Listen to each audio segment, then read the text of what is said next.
Você disse: fui rejeitada pela minha família, menos até descobrirem que o pai do meu filho era o patrão do meu pai. 0 menos traduza para inglês, em caps lock o ChatGPT disse: I was rejected by my family, until they found out that father of my child was my dad's boss, claro. Aqui está uma descrição otimizada para SEO, com palavras-chave estratégicas e hashtags que podem atrair tráfego orgânico nas redes sociais. Blogs ou YouTube SEO title título para Google and YouTube. I was rejected by my family until they found out the father of my child was my dad's boss. Dramatic, true story, SEO description, meta description, descrição de posts. She was cast out by her own blood, pregnant, alone, and shamed until they discovered the father of her child was the powerful boss of her father. This jaw-dropping story unravels betrayal, power, family hypocrisy, and a woman's rise from disgrace to dominance. A must-read for fans of real-life drama, revenge arcs, and empowering storytelling. Hashtags para Instagram, TikTok, YouTube Shorts, Itisa, hashtag true story, hashtag family drama, hashtag unexpected pregnancy, hashtag betrayal, hashtag power and revenge, hashtag emotional story, hashtag toxic family, hashtag woman power, hashtag plot twist, hashtag storytime, hashtag boss baby daddy, hashtag real life drama. Let me know if you'd like this tailored for a specific platform like Instagram caption, YouTube video description, or TikTok hook. Claro. Aqui estão as tags prontas para copiar e colar, ideais para YouTube, TikTok, Instagram ou qualquer outra plataforma. Let's copy editor. Hashtag story, hashtag family drama, hashtag unexpected pregnancy, hashtag betrayal, hashtag power and revenge, hashtag emotional story, hashtag toxic family, hashtag woman power, hashtag plot twist, hashtag storytime, hashtag boss baby daddy, hashtag dark romance, hashtag real life drama, hashtag female lead, revenge story. Drama séries, se quiser uma versão com foco em português, suspense psicológico ou história para curta-metragem, posso adaptar também. Entendi. Aqui vai uma versão mais curta e direta das hashtags, ideal para caber nos limites das redes sociais. Let's copiar a diter. True story, hashtag family drama, hashtag plot twist, hashtag betrayal, hashtag boss baby daddy, revenge se quiser, uma versão com foco em português ou história feminina. Posso ajustar rapidinho. Você disse: minha madrasta me expulsou grávida de casa, assim que meu pai morreu, menos me de variaçoeso. ChatGPT disse: memória salva atualizada, claro? Aqui estão algumas variações da frase: minha madrasta me expulsou grávida de casa, assim que meu pai morreu, com diferentes tons: dramático, direto, sugestivo e para storytelling dramáticas. Storytelling: fui expulsa de casa pela minha madrasta no dia seguinte à morte do meu pai, e eu estava grávida. Meu pai morreu, e minha madrasta me colocou para fora grávida, como se eu nunca tivesse sido filha. Assim que meu pai foi enterrado, minha madrasta me jogou na rua menos grávida e sozinha. Grávida e de luto, fui traída pela única família que me restava, minha madrasta. Mal meu pai esfriou no caixão, e minha madrasta já estava me chutando para fora menos, com um bebê na barriga. Diretas, fortes. Minha madrasta me expulsou grávida logo após meu pai morrer. Perdi meu pai e minha casa na mesma semana. Grávida, sozinha e sem teto. Tudo porque minha madrasta me odiava. A morte do meu pai foi só o começo do pesadelo. Minha madrasta aproveitou a morte do meu pai para se livrar de mim. Sugestivas, curiosas, ótimas para títulos de vídeos ou posts. Fiquei grávida e fui expulsa no velório do meu pai. O que minha madrasta fez comigo depois que meu pai morreu? Ninguém acreditaria. Ela me jogou na rua grávida menos. E ainda disse que era o que meu pai queria. Minha madrasta me odeia desde que descobriu que eu estava grávida. A morte do meu pai foi só desculpa. Expulsa, grávida, órfã. E tudo graças à mulher que se dizia da família. Quer que eu transforme alguma dessas em um parágrafo de storytelling? Título para vídeo com impacto emocional ou legendinha. Pronta para Instagram? Great, I'll create a 5-part dramatic story in English based on: I was kicked out of the house by my stepmother the day after my father died, and I was pregnant. Each part will be emotionally intense, written in bold storytelling style, around 5,000 characters each. Here is part 1. The funeral and the fall. Part 1. The funeral and the fall. They say grief brings people together. But in my case, it opened the door and pushed me out into the cold. I had just buried my father. And the very next morning, my stepmother, Maria Helena, stood in the doorway of my childhood home with a trash bag full of my clothes and a dead look in her eyes. You have 1 hour, she said. Take what's yours and go. I was 3 months pregnant. I hadn't told anyone yet. Not even my father. God, I wish I had. He would have at least fought for me. But now he was gone. And Helena, my father's widow of 5 years, had decided she didn't need me hanging around anymore. We weren't always enemies. She used to braid my hair when I was little. Bring me those awful cinnamon candies from the corner store. Pretend she loved me. But the moment my father fell sick, things changed. She became cold, distant, possessive of the house, of the money, of his time. She made me feel like a guest in my own home. And the second the coffin closed, she snapped. The illusion for good. I stood there in the doorway, my suitcase half zipped, my body heavy, my hands shaking. But where will I go? I asked. Not my problem, she said, lighting a cigarette with the same hand that once used to hold mine. You're a big girl now. And big girls don't live off men who are 6 feet under. The door shut behind me with a finality I will never forget. And just like that, I was pregnant, alone, and homeless. I wandered the streets that night like a ghost. No one knew yet. No friends I could really trust. No family left, not after the falling out with my uncle years ago. And I wasn't about to tell strangers. I was pregnant with a man who disappeared 2 months ago. Yes, disappeared. He'd promised me he'd sort things out. Then poof, no messages, no calls, just vanished. My father thought he was a bad egg, and maybe he was right. But my heart was still tangled in his last touch, his last kiss, his last whispered lie. And now that heart was dragging a child into this world with no name, no home, and no one to turn to. I found a rundown motel near the edge of town, paid for 2 nights with the little cash I had in my bag. The room smelled like bleach and broken promises. But it had a door I could lock, a bed I could cry into, a bathroom I could stare at myself in. That night, I sat cross-legged on the mattress, hands on my belly. And for the first time, I whispered it out loud. I'm going to be a mother. Not a daughter anymore. Not a girl, not a victim, just a mother. And I swore, between tears. It was raining sideways that morning. I had no umbrella, no appetite, and barely enough money to buy a black coffee. Still, I slipped into a corner seat of a small cafe downtown, not because I was hungry, but because I needed warmth. In depth. When I saw her, she walked in like she owned the weather.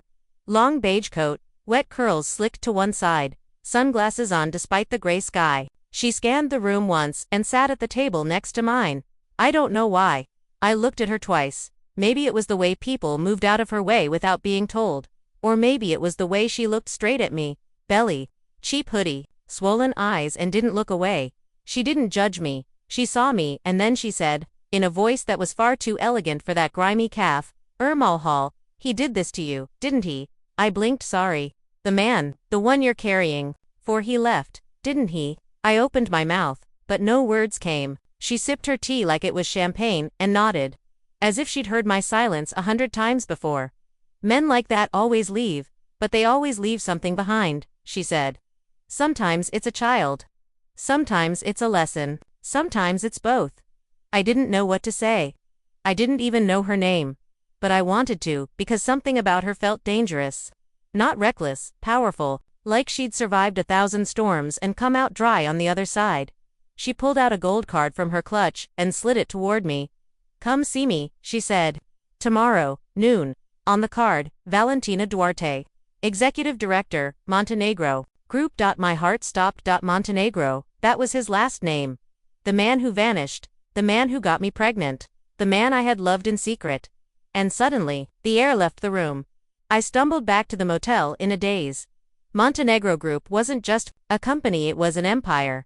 Hotels, construction, real estate, politics. My father used to do contract work for them before he got sick. That was how I met him, my father's boss's son, man twice my age, with a smile like sin and a promise in every glance. I thought I knew what I was doing. I thought I was in control. Now I wasn't even sure if I was safe. The next day, I put on my cleanest clothes, a black dress 2 years out of style, and took the bus to the address on the card. Montenegro Tower rose like a blade into the clouds, glass, steel, and silence. The kind of place where girls like me didn't belong, but I walked in anyway because I had nothing left to lose.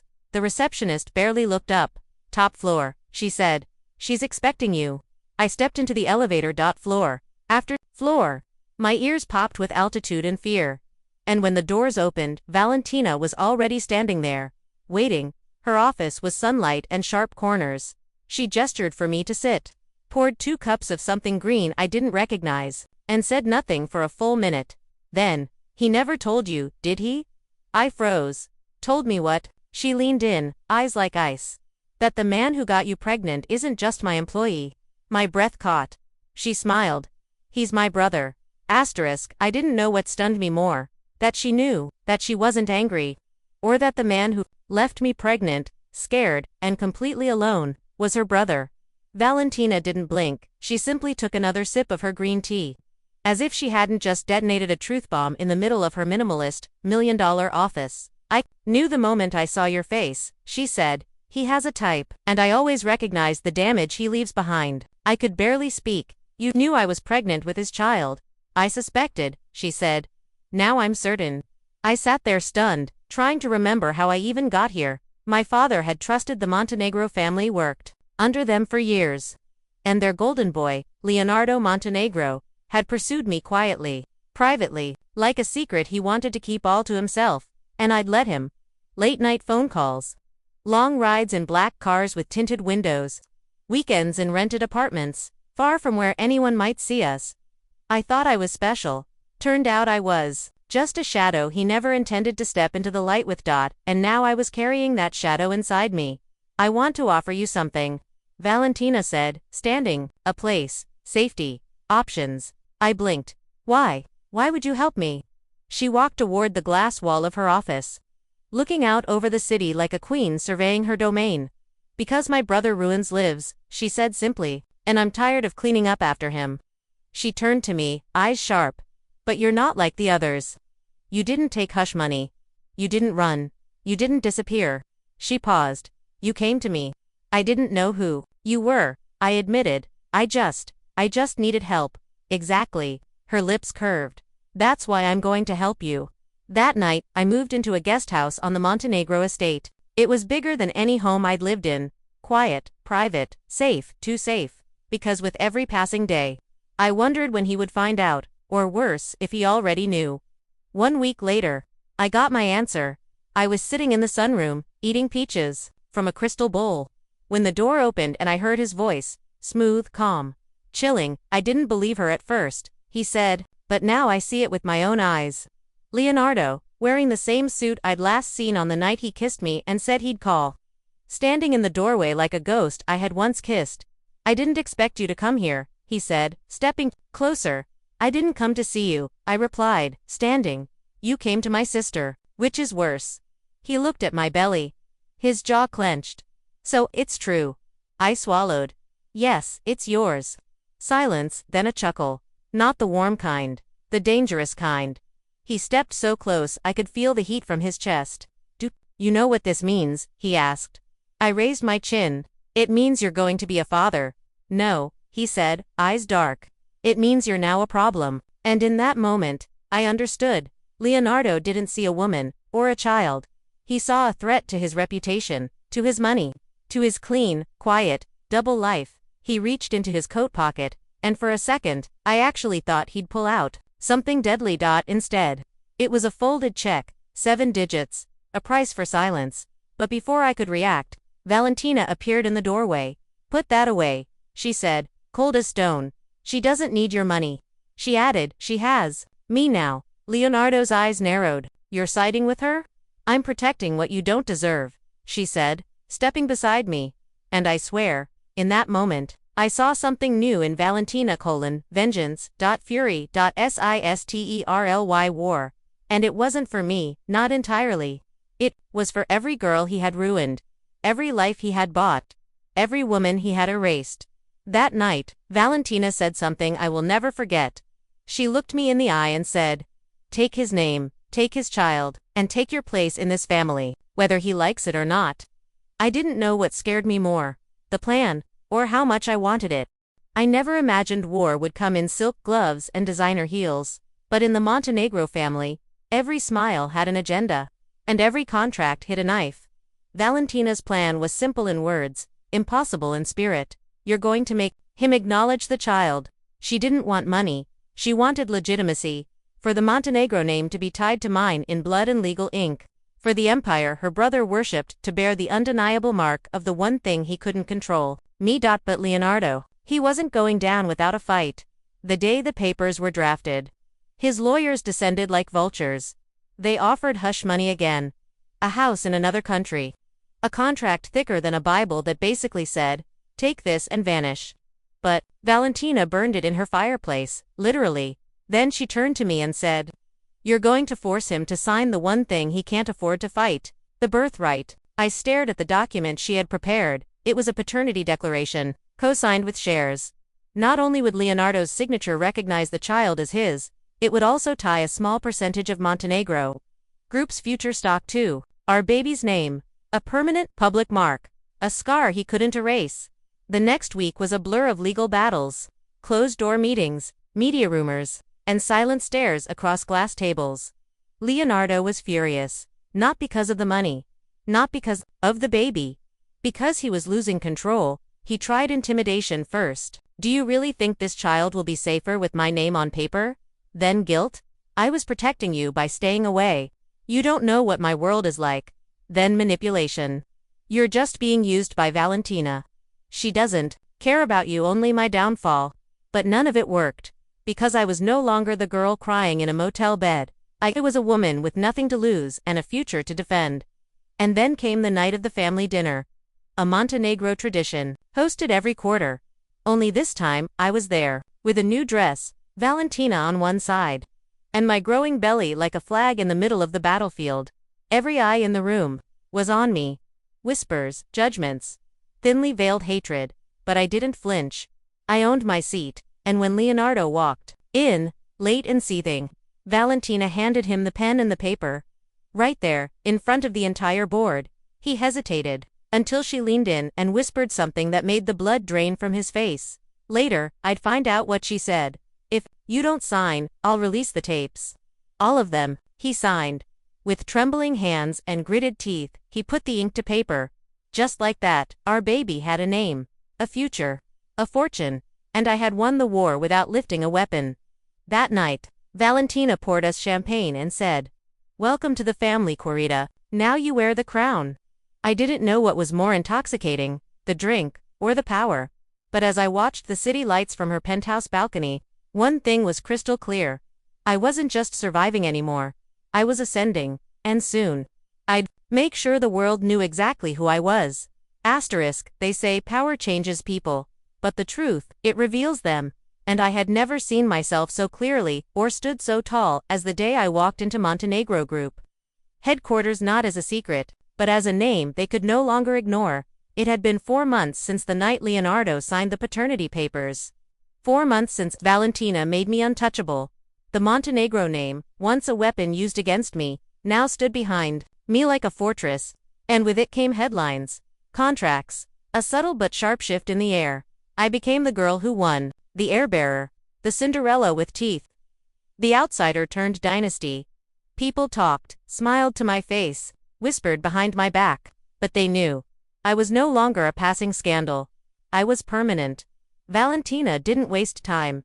She put me in a mentorship program within the company, and I absorbed everything: branding, logistics, strategy, investor relations. While my belly grew, so did my ambition. I wasn't just here to survive. I was here to build, and though many resented it, especially the old guard, loyal to Leonardo, none dared challenge me directly. Not when Valentina stood beside me at every meeting. Not when my child's future shares hung over the board, like a sword. Not when the media spun my story into something almost mythic. But power, I learned, always comes with a shadow. And mine was Leonardo. He didn't disappear after the signing. No, he became more dangerous. Silent, strategic, calculating. He watched my every move, waiting for me to stumble. For a moment of weakness, for leverage, he found it one rainy afternoon. I was in a cafe, the same cafe where I'd first met Valentina. Only now, I had a driver waiting outside, a diamond bracelet on my wrist, and half the city knowing my name. He sat down across from me, uninvited. "You're good," he said, smirking. "Better than I thought." I didn't reply. He placed a manila envelope on the table. "But I'm better." Inside were photos. Of me, of my motel days. Of letters I had written to a friend begging for help. One showed me standing outside a clinic. He leaned in. I know you thought about terminating. Just once. That's enough for the board to question your story, your intent, your stability. I stared at him, pulse racing. You won't touch my child, I said. He chuckled. No, but I might touch everything around it.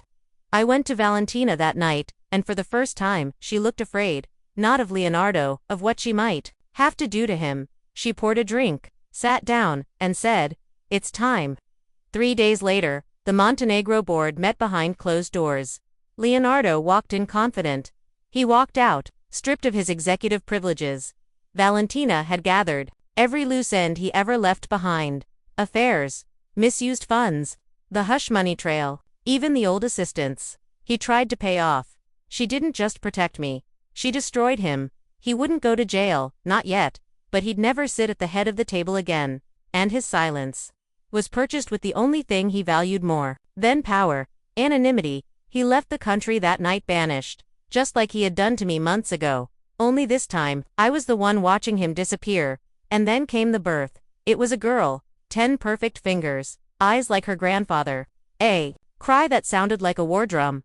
I named her Ava Helena. Ava for the strength I found in myself. Helena, not for my stepmother, but to rewrite the name that once broke me. Because I was no longer the girl Maria Helena kicked out. I was the woman who rebuilt herself with nothing but a womb, a will, and a fire she couldn't kill. Valentina held her first. She'll never have to fight for her place, she said softly, because you already did, and I knew then, I hadn't just saved myself, I had broken a cycle, ended a legacy of silence, and rewritten what the Montenegro name would mean from this moment forward. Months later, I stood on a rooftop overlooking the city, Ava asleep in my arms. A journalist had just published a feature on my story, From Motel to Montenegro, How One Woman Changed the Game. I smiled, not because I cared about the fame, but because the story had finally been told on my terms. And the last line of the article echoed in my head as the wind whispered through my hair. She was never just the girl he left. She was the empire he never saw coming.